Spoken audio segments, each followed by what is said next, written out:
Hello. You Thank you. okay? But when we talk about gnomes and dwarfs, are we talking about the same creature? To my understanding, which is very limited, there are various races of dwarfs and gnomes themselves, and also there are like tribes or variations that border there between men as we know them and dwarfs. So it's not just gnomes or dwarves, or even if they're different or not, it's just a large variety of tribes, as far as I have heard. So we could be looking at maybe like pygmy humans, would you say? Probably. Yeah. Also, not just in terms of extinct races, even now. I mean, in Asia, there are so many short people, especially in Bengal. Mm. I mean, they're like half size Yeah. than us.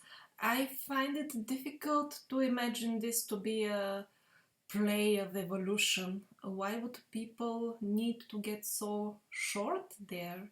I just don't see any logic in that.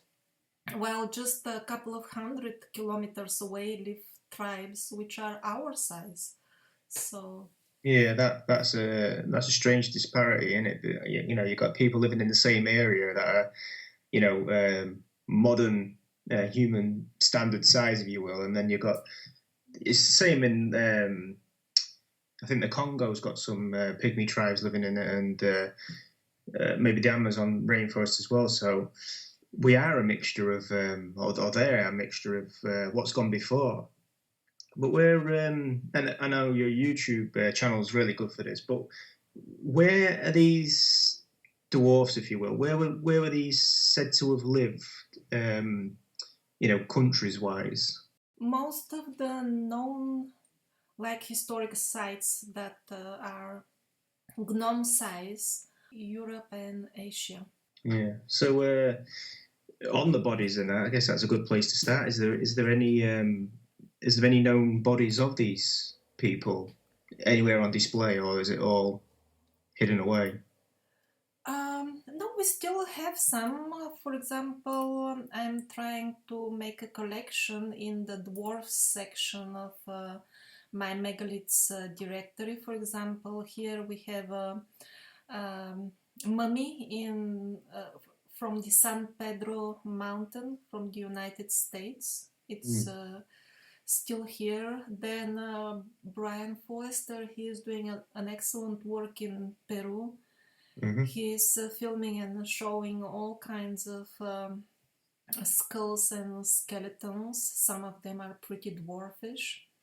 Mm. And of course, the officially accepted dwarfs of Micronesia from the island of Palau, and then the other one from the Flores Islands in Indonesia. Those are not denied. Those skeletons have not disappeared. They're just out of the spotlight. Yeah. So so these dwellings then, because when you look into folklore or storybooks and that talk about these things, they always seem to say that they lived in caves or underground, these kinds of things. But I mean, is that true? And also, I mean, I think you've actually seen dwellings that us as humans just couldn't get in. If you care to elaborate on that. Yeah, I myself visited such in Spain. That was my first experience. I mean, you need to be there and bump your head a few times in the stones while you try to walk a short distance very carefully. And then you realize that this was not designed by people of our size. Whatever they try to tell you, it was for hiding, it was for storage, it doesn't suit any of these purposes. And often, I mean, it's that simple. The entrances are too small. They were that's in Spain, for example. Also possibly some of the tunnels, but you can't even go there because the entrance is too small, or it has been enlarged because it was turned into a tourist site. The one I visited at places the doors between the rooms were visibly widened for the tourists.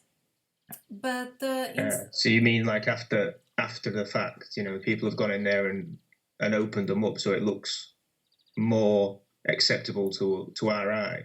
Well, that's they have made it just so that you can enter. Otherwise, the hall is too small. The larger bodied people, they get stuck. They get stuck even nowadays in some of the doors. Many of the openings in between the chambers are for thin people only. Many of them, not only one.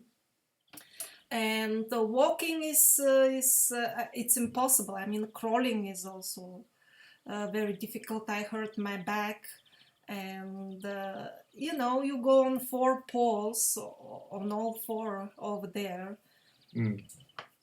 So, I mean, we're talking in a lot of these cases. These are carved straight into the bedrock, or straight into the into a cave, or rather than built.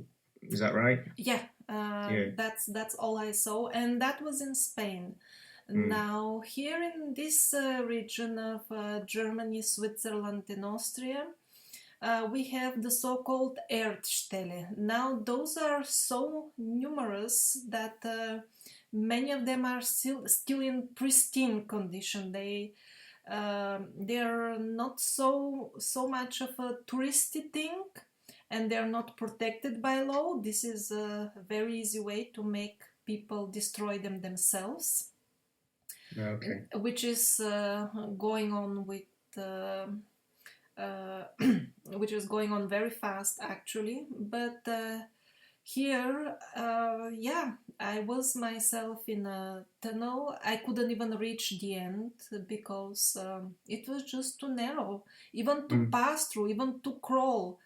Not to mention waving around hammers and carrying baskets with stones. Yeah. This is just out of question. Doing the excavation. So in that tunnel that you was trapped in almost, was there a room at the end? Yes, it was. My boyfriend, he was crawling first, and he was always hoping there will be a wider place, but it got narrower and narrower.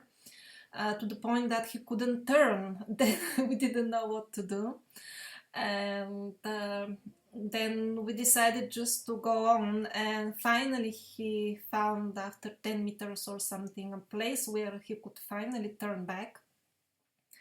And yes, I believe there was 20 more meters, and it was even narrower. And what's the archaeologist's reason for this? I know you said like sort of storage or maybe hiding. I mean, is that the accepted explanation for it there as well?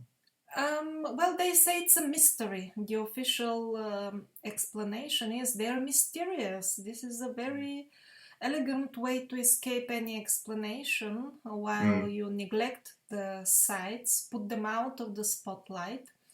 And also local people, they're not aware of their importance and destroy them themselves. For example, in one village of Austria, the older people still remember that there were, 64 such tunnels in this village alone. Now, within their own generation, they have all disappeared. People building their cellars, cementing them over, plowing them over, or anything you can imagine. And currently only 2 or 3 are left somewhere, but they are in private houses, full of whatever, wine or potatoes. Yeah. And yeah. Yeah, that tends to happen. So who did they attribute these tunnels and that to? the No, historians? Or, it's a mystery. The Erdstelle, they say we don't know. It could be oh, medieval. It could be older. Also, the connection with this long system of long tunnels that stretch from England to Turkey. No connection is made with them. Some of them are also very small. Now that network is officially accepted, but it's again mystery. Nobody connects them. are you talking about a tunnel that links Tunnels. Britain to, You to Turkey? you can find articles, scientific articles about this, and it's called an extensive network of underground tunnels. This Yeah. is a lot of work. I mean, to connect practically full of Europe, you know, in Mm. such a way. But when you start researching where can you go and visit, you reach almost a dead end. It's always And a private property, nobody knows, no publicity, and there are sections, there are photographs, they're often confused with Erdstelle. Sometimes I don't know what should be classified as Erdstelle and what should be classified as what they call Stone Age underground tunnel. Sometimes I yeah. don't see any difference. So And these tunnels is it obviously man-made or yeah, the machine-made? tunnels definitely they're most They're not something that definitely just happened to the most definitely natural. they're man-made. Some of them are big, some of them are small. This is the keyword that I told you. You can find a bit information online. Mm. Prehistoric tunnels connecting UK all the way from UK to Turkey. There is something because there is scientific research and some photos, but what is this something and how can you see it? That's where you cannot find any further information. Yeah, that's fascinating. Do we have any indication of how old these tunnels are? I know it'd be difficult to date stone, but is there anything been found inside them that we could date? No, of course, there is no question of any precise dating at all, Mm. but I find them not that extremely old because they are still connected with the current ground level. Based on that, they should be at most a couple of thousand years old. Also, Mm. in Spain, there are some windows still overlooking the valley because it's a very high cliff. Mm. So that makes me assume that they are much younger than, for example, some parts of the rock cut cities in Turkey, also in Italy and Spain. These rock cut cities, they're very similar to these Erdstelle or dwarfish dwellings, but they seem to be much older, visibly much older because of the scale of erosion. It's like a full mountain has been eaten up by erosion, and maybe something from the core has remained. Barely any traces of where did it end, because that, of course, falls apart first. So they Mm. are much older rock cut ruins than the dwarfish dwellings.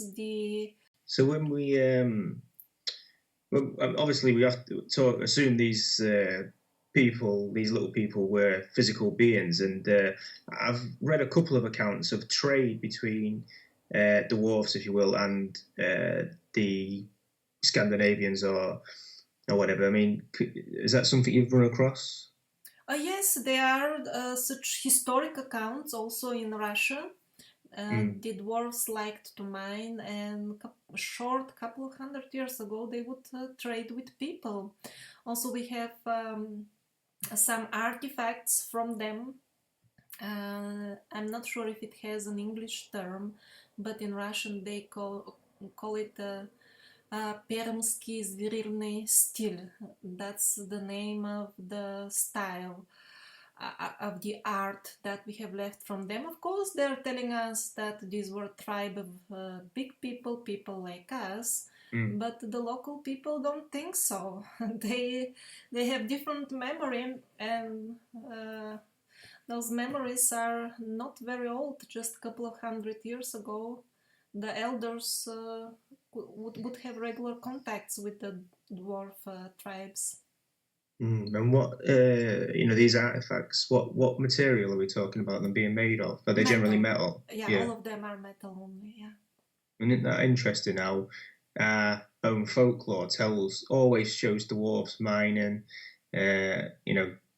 digging out these metals and all the rest of it, and then we find these metal artifacts that are attributed to dwarfs. I think that's pretty compelling. But not only that, but we do find mines that have already been excavated. When we go to we find a new area to mine, and it looks like someone's already been at it. And I know there's various different reasons, the Anunnaki, people that have been said this is a possibility that these are done. But could we be looking at the remnants of these dwarfs actually doing this? I think some of it definitely, because that's the case in Siberia. That was the reason the first Russian expeditions of scientists were dispatched there to find out who was mining the supposedly virgin mines. And the locals knew very well. Some of the first locals that they met some 100 years ago still remember the times when messengers from people and dwarfs could communicate anytime. They knew how to find each other. But I don't think this is always the case. For example, on the bottom of the oceans near what was the name? The Dominican Republic, for example, and other places, there are obvious traces of, I don't know, mining or shifting earth in gigantic proportions. I don't know for what reason exactly. That looks really, really very artificial. Not very, but absolutely. It has even excavator marks. I don't think we can attribute that to dwarfs just because dwarfs used to mine. I think many races used to mine here. That's interesting that you're saying about these in Siberia. These scientists actually met with people who could remember tales of these dwarfs. And the actual, could almost summon them up when needed at will. But what was did they give any reason as to why the trade link was broken? Well, there is no such information in the story I have read, but I can tell you my personal take on it. Absolutely. We are just becoming rapidly more and more ignorant and violent. Yeah. And also other thing that crosses my mind is all kinds of social engineering projects are going on nowadays, of which we know very little, and some of them are disturbing these natural waves, these Schumann resonances, which we need to be which we require to be healthy, and also they connect us to our dimensions in other realities. So when these waves are disturbed by all kinds of equipment, not necessarily something that is weaponized and sent with big antennas, that's one idea, but also the Wi-Fi's and things like that. This is enormous wave pollution around us. So the dwarfs, we know from all the legends that they want to remain, they want to continue functioning in more dimensions. They're very much into magic. They are not interested in our modern stuff, cell phones. They prefer to use telepathy.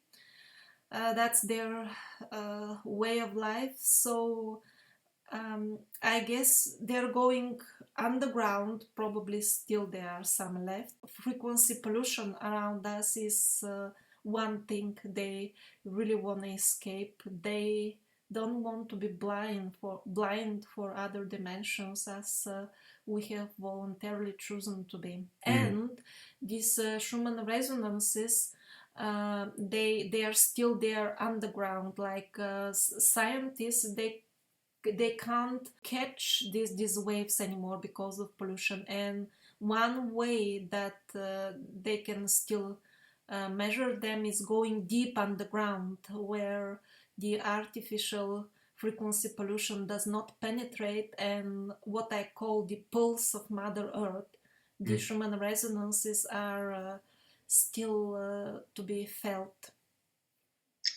So almost like some sort of the Earth's giving off a frequency that can almost advance us if we was to access it. I mean, what's it do? The Schumann frequency, the Schumann resonance. These are natural waves emanating from Mother Earth. The Schumann resonance is only a modern official name. The ancient people called them with all kinds of different words. The Schumann resonance is required for a normal person to remain healthy and connected with her or his higher self. When you lack this, you gradually tend to get sick and tired. And because the human body is designed in such a way that it changes when the circumstances change, we also devolve when we are exposed longer time, especially in terms of few generations, one after another. We devolve into beings that are even more blind in terms of the third eye, perceiving the astral in terms of intuition. So more animalistic rather than spiritual. I mean, I have a theory, and I've spoke about it a bit, but it goes along those lines. But it's almost like like children are more susceptible to seeing ghosts. You hear these stories all the time where children can see things that adults can't see, and it almost goes along with what you're saying, that as they develop and get older, these radiations and all the rest of it that's around us, and the food that we eat, and all the chemicals and all this, it almost knocks this sense out of them. And obviously there's still people around, mediums and stuff like that can still see ghosts and that, but would you say that was sort of what you're saying there? Is a similar thing? Yes, absolutely. Originally, the human race, we were all mediums and shamans. I mean, this is in the legends, and also we are losing, at least in terms of the last few thousand and especially the last few 100 years, we are losing these abilities more and more rapidly. At least most of us now. Lately, some people are trying to awaken. There is talk about the new golden age. I hope this will happen. Me too. But the masses, they're mostly living in hypnosis of their cell phones, and it's getting worse and worse by the day. We're absolutely sleepwalking into becoming robots, physically and metaphorically. So it is like what you're saying. It's almost like as we're progressing, we're actually losing connection to that spiritual world, which I find interesting. But the underground thing's interesting as well, because with these ancient cultures, you tend to find that, yes, they're built above the ground. You can use the pyramid as an example, but you see what's above the ground, but you don't see what's underground, and it's got underground chambers, almost trying to access this frequency or whatever it is the Earth is giving off. Maybe that's along the same lines, because it's not just the pyramids. It's like you find caves in Malta that have been hand carved out. I think there's some ones in Europe as well. So do you think people were willingly trying to access this frequency then? I don't know if these underground chambers also had insulational purpose in terms of frequencies, because yes, we have legends of wars of the gods which resembled very much our modern nuclear weapons. So some of them could be bunkers in that sense. Also, like Alexander Koldebin, he is working on the version that they were healing chambers where these Schumann resonance frequencies would be used for rejuvenation and healing. Do you find Or that?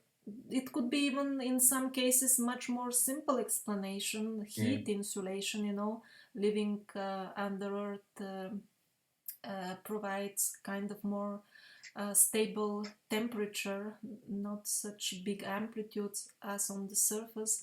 My personal opinion is that it depends how old are they. Like in the case of the rock cut cities, that is an era much older than, for example, the chambers of the pyramids, or also in Russia we have these chambers at Kabardino-Balkaria. And just yesterday I was looking at another very interesting site in Turkey. It's called the Bellevue Mausoleum. Excuse me if I don't pronounce it correct in English. How is it called? Mausoleum? Mausoleum, yeah. Mausoleum. So that's in Turkey, and if you Google that, you will see, yes, some sort of interesting megalithic structure. But when somebody went at the spot and went in the underground portions, wow, I mean, that's like the Osirian in Egypt. Same absolutely gigantic blocks that the ceiling of an entire room would be a single block. And yeah, even And there's pictures of this, is there? yes, I think I'll make a video about it soon, because it was quite shocking of how many big megaliths we have never even heard about, and they're just out there in the fields. The full thing is not even fenced. And yeah, some people know about it, but they show you the overground part only. So there are surprises every day in this field. So yes, in the set material of Jane Roberts, we read that in the what set calls not so far away past on Earth, there was a worldwide civilization exactly like ours, which destroyed itself in a nuclear war when it reached a stage of progress or regress, as much as we have reached now. So, if we have anything left at all from that civilization, yes, some of those underground structures could easily be built for frequency protection, kind of bunkers. But as far as Giza, Kabardino-Balkaria, and all these very similar tunnels that are found, for now, actually, I haven't stumbled upon any verified information about their exact purpose. Because we hear, you hear tales of these giant rocks that we're talking about being quarried and moved and all that. And we hear tales all the time of levitation and almost being able to channel a frequency to levitate stone, which to our ears sounds absolutely impossible. But is there anything in any of the artifacts that were found, or anything, any ancient writings that could allude to that?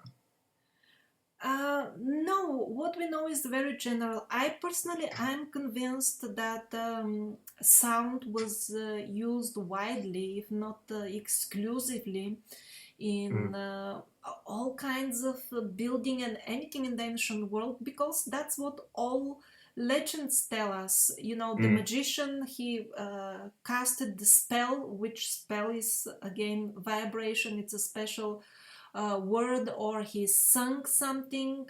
Yeah, you always So get the magic word. the magic word. Yeah.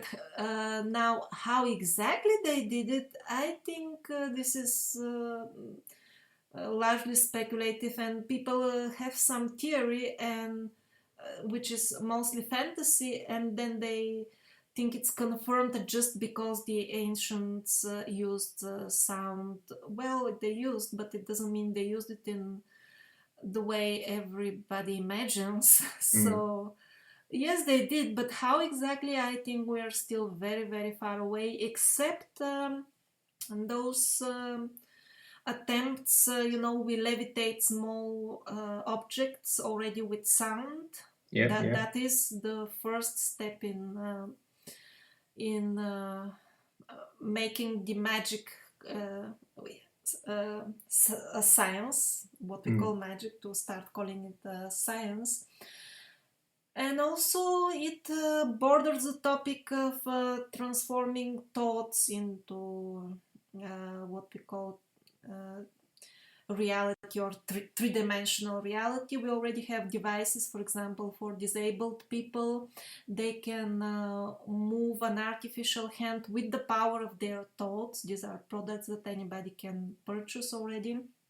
So yeah, this is always what the shamans did. They used the power of their thought and sound vibrations, which are also fortunately nowadays accepted more and more as a tangible thing. Because they can be recorded with devices. So what about plugging in the two things together, the technology that is activated by your thoughts or by the sound vibrations? We already have speech recognition systems. What about combining this with some sort of a device that levitates objects? Still, we can lift very light things, but I mean, that's how it is with every technology. You start with something small. So I don't see any problem in turning the magic into technology, except one, the fact that all such discoveries hijacked from the public domain. We don't even know how far they have reached. Actually, we don't get the benefits. I mean, even simple things like solar cars, we know that they're possible. Even that, the commercial models are ready since, I don't know, was it decades or something like that, and still they are not being manufactured. This is the only problem. Yeah, they've had the technology for water-powered cars for, 30, 40 years now, but we still haven't got any. And listen, like you say, you go to get a patent for something and you realise it's already been taken out. So you can't go and build it yourself. So, and like you say, that'll probably be the case with these types of technologies as well. You'll probably go and find that somebody's already doing it somewhere, but we just don't know about it. And yeah, that's the main problem, and that's on lower level. On higher level, I think that all these mechanical devices are far inferior than doing it directly by sound, without the need of these mechanic intermediums. I don't know if that's the correct word. That's the way shamans heal and influence events around. That's the right way to do it. And yeah, here it's not only about keeping such things secret. Here, humanity as a whole, we will not take advantage of whatever knowledge is out there just because of narrow-mindedness and living in a small matchbox. So, I was going to say, is it possible that our brains are not able to function in the way that they used to function, or do you think it's still in there? We just need to access it.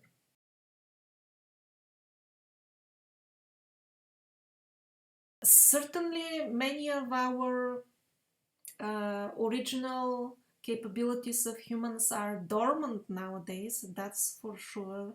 In terms of accessing the astral, they had been subdued for generations, and so I believe we are somewhat of a poor version, a joke of the original human. But if we reverse this in course of I don't know how many generations, we will gradually activate again all these senses. Plus, the original engineers who originally populated the earth and created our species didn't abandon us. They are watching what are we doing from above, and the situation is under control. Nothing is lost. The original design is not lost. It seems our planet passes through different phases, sometimes advanced types of human life and sometimes lower models like ourselves. So I don't know when will the next period of high-level humans begin, but when this happens, the engineers will take care that the right type of bodies are given to the souls who incarnate on earth. And I don't imply in any way that we should hate our current bodies.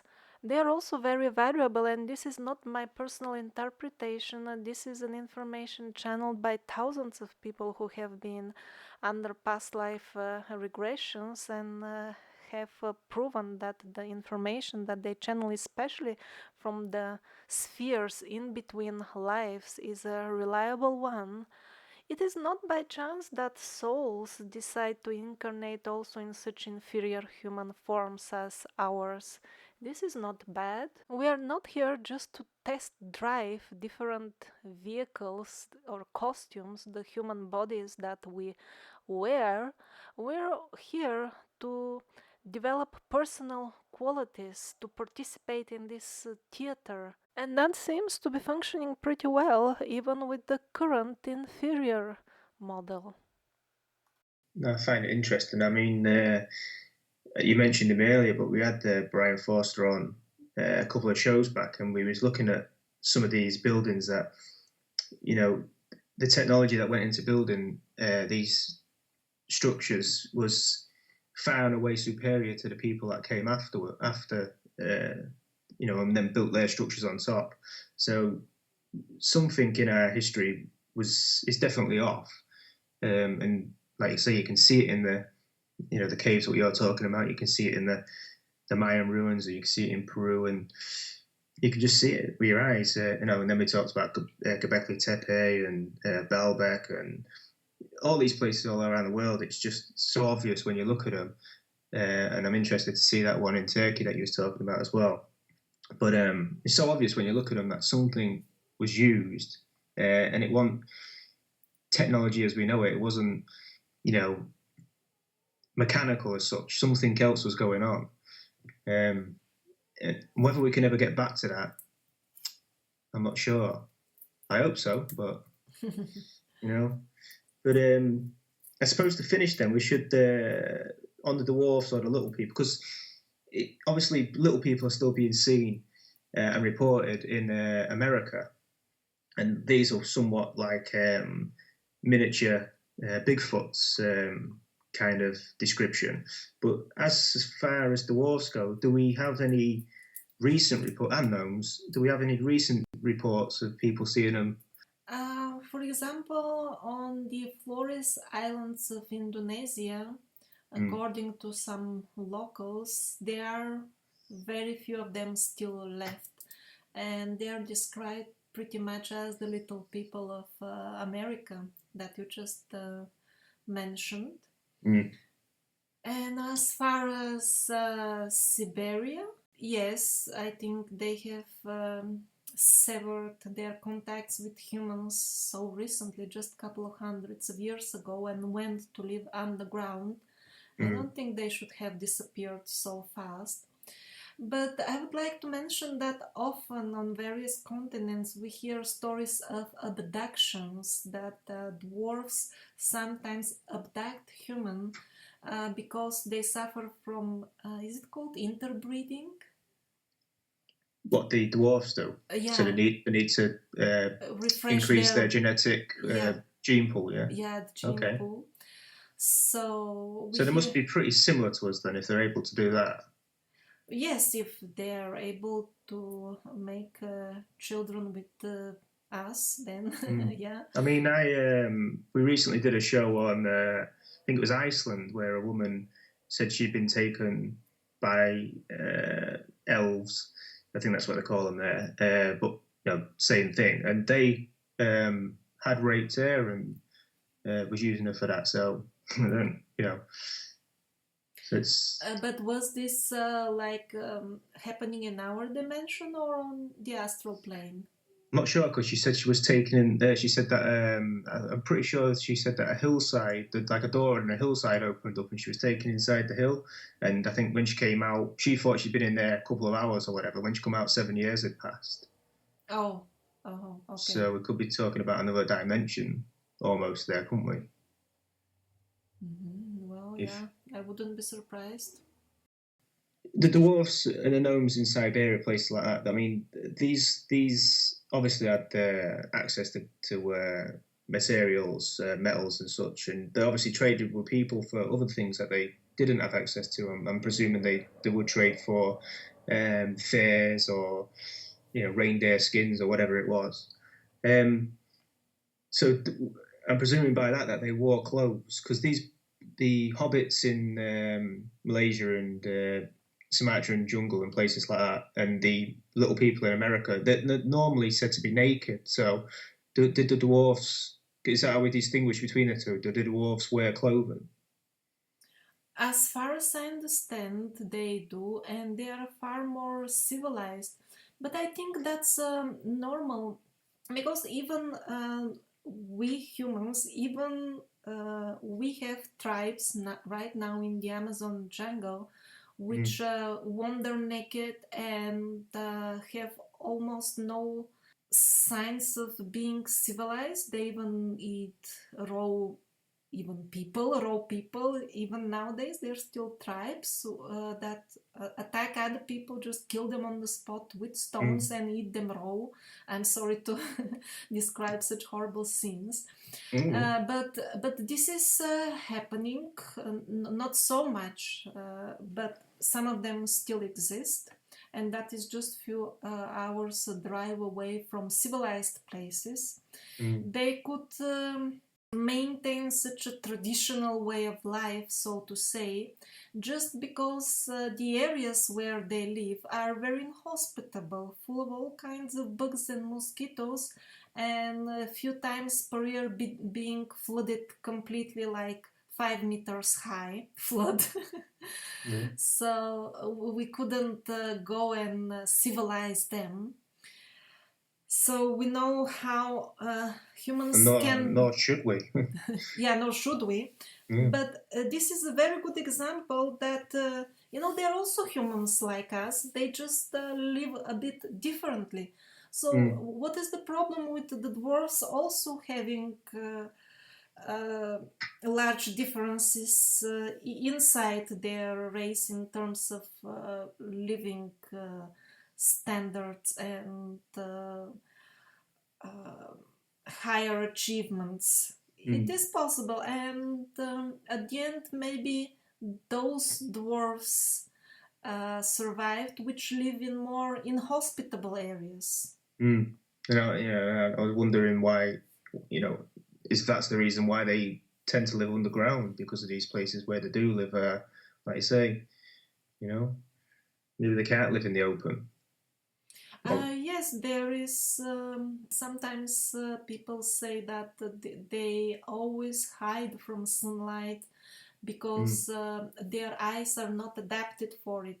They have lived underground too much, and their eyes become too wide. They have the feeling that they will burst out, so that's why they go out only at night. mm. And this is something normal to happen over generations of living underground. There was the underground, the tunnels, and what you talked about earlier. I mean, that's fascinating to me, and there is stories, and this is a bit more paranormal, I guess, but there is stories in London where they used to use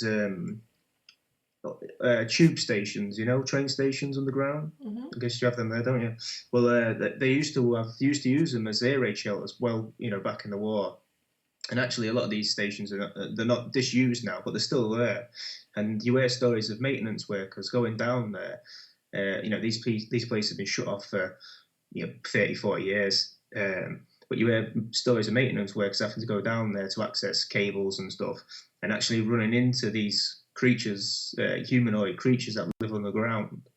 And they say if you shine a light, they don't like it. They don't like the light. They'll stay away from the light.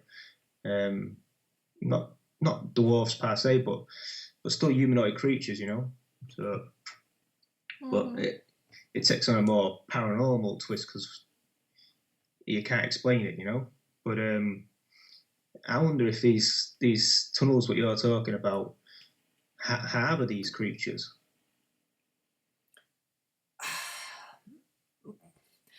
Of course, they're connected to some creatures, but from my limited research on all these tunnels and underground cities, which seem to be connected with the tunnels, is that various races have lived in them and have reused them. Like there was this English scientist, he devoted, I believe, months of his life living in Turkey and studying the rock-cut underground cities over there, and his conclusion was that at some point they were reused by race or races of dwarfs because they were repairs, visibly secondary additions, and then the steps would be much smaller, like toilets, size of toilets, and then the beds and things like this would be adapted for smaller size people. So I think we should not always see the things like black and white. Okay, the tunnels were used by aliens, the tunnels were used by cavemen, the tunnels were used by dwarfs. I think actually all of them used them at some point and reused them over the ages. So and still using them. Yes. Mm-hmm. Yeah, it's interesting, isn't it? All of it, really. I mean, and the fact that it's not being looked into more serious, particularly those tunnels and stuff. I mean, we just didn't have the technology to do that. Quarrying rock and excavating, getting it out, not just, and then living underground is hazardous to humans generally anyway because of toxic buildups and all the rest of it. So whatever was living down there must have been able to breathe down there, So that's been part of the reason why we can't live underground now, unless we've got great ventilation. So I just wonder what we are dealing with. But I guess we don't know. Like you said, it could be all the things. Used them at some point. So, have you got anything else I need to know about the dwarves that I've not asked? Well, in general, the situation with the dwarves, that we know so little about them, is because we don't want to know. Like everything is all this locking up of tunnels, making them secret, inability to explore them, hiding artifacts in the museums. All this is organized on government level. But when people go to elections, they never make this connection. They approach it very so superficial. People forget the main things. What kind of people we need? We need honest people who will tell us, who will open the truth for us, at least where we come from. Of course, this is not the main thing, but I mean, honesty. Where do we come from, and what kind of world do we live in even nowadays, which is even more important. When people decide to venture beyond this superficial kindergarten level and think deeply before electing their leaders, then the revelation of the truth will come. And I think we're very far from it. I don't even see any movement, mass movement towards more sanity in the world in general. The ancient history is just one small part of it, of all it, of this cover up of the reality, and making us live in an artificial reality of a horror movie. Basically, that's what the world is turned into. Absolutely, and that seems to only look like it's going to accelerate over the coming years. So, yeah,